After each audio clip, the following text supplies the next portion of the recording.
Hello दोस्तों, आप सभी का स्वागत है आपके अपने YouTube channel education class Jamui पर।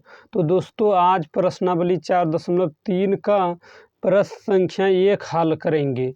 तो देखिए क्या कहता है। यदि निम्नलिखित द्विघात समीकरणों के मूलों का अस्तित्व हो तो इन्हें पूर्ण वर्ग बनाने की विधि द्वारा ज्ञात कीजिए। तो आइए इसको पहले जानेंगे कब अस्तित्व होता है और कब अस्तित्व नहीं होता है। तो आइए इसको पहले हम जानेंगे। तो देखिए, पहले लिखेंगे द्विघात समीकरण। लिखेंगे द्विघात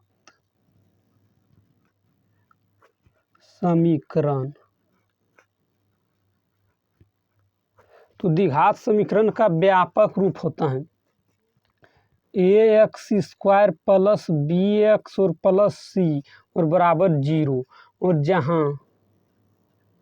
जहाँ ए कभी भी 0 नहीं होता है। जो एक ए है ax² के गुणांक में ये 0 कभी भी नहीं होता है।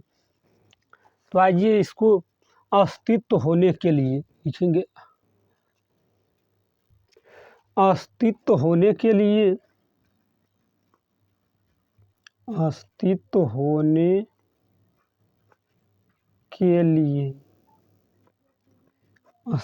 के लिए विवेचक निकालना होता है। विवेचक का फार्मूला आता है d बराबर b² माइनस 4ac। तो आइए इसमें 3 केस होता है। पहला होता है यदि d बराबर, यानी d बराबर धनात्मक आता है प्लस में संख्या।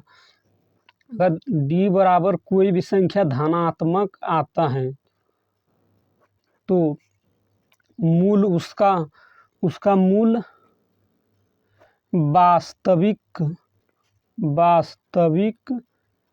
तथा भिन्न भिन्न होता है।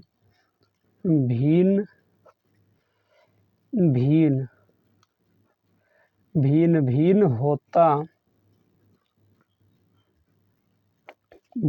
होता है। और दूसरा केस है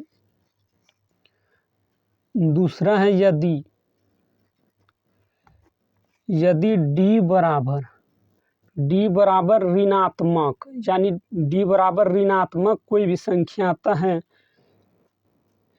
ऋणात्मक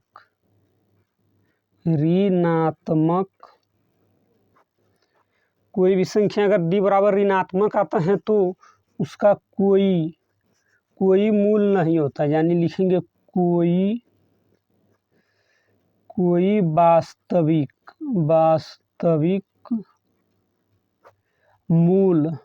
वास्तविक मूल नहीं होंगे या होंगे।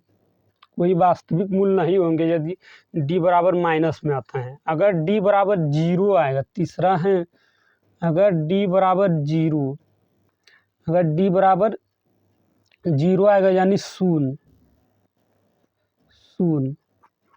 तब इसका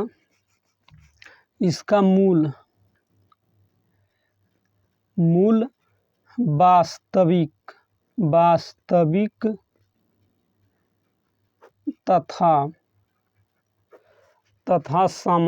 वास्तविक तथा समान होंगे।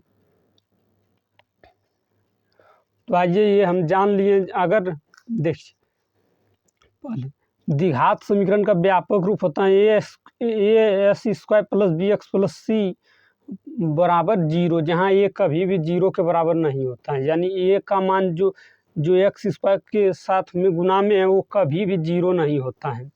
और विवेचक का फार्मूला होता है d बराबर b² माइनस 4ac। और अगर d बराबर विवेचक यानी धनात्मक आता है तो उसका मूल वास्तविक तथा भिन्न होता है। यानी अलग अलग जो मान निकलेगा, 2 गो मूल निकलता है, वो अलग अलग मान होता है। अगर d बराबर माइनस ऋणात्मक में कोई संख्या आता है तो उसका कोई वास्तविक मूल नहीं होंगे, यानी उसका कोई भी हल नहीं होगा। और अगर d बराबर 0 आता है यानी शून्य, तो उसका मूल वास्तविक तथा समान होंगे। यानी जो 2 मूल निकलेगा दोनों बराबर निकलेगा। तो आइए आप क्वेश्चन हल करेंगे। तो दूसरे वीडियो में क्वेश्चन हल करेंगे ये रोमन नंबर 1 का। तो आइए इसको आज इतना ही तक रहने देते हैं, अगले वीडियो में क्वेश्चन हल करेंगे।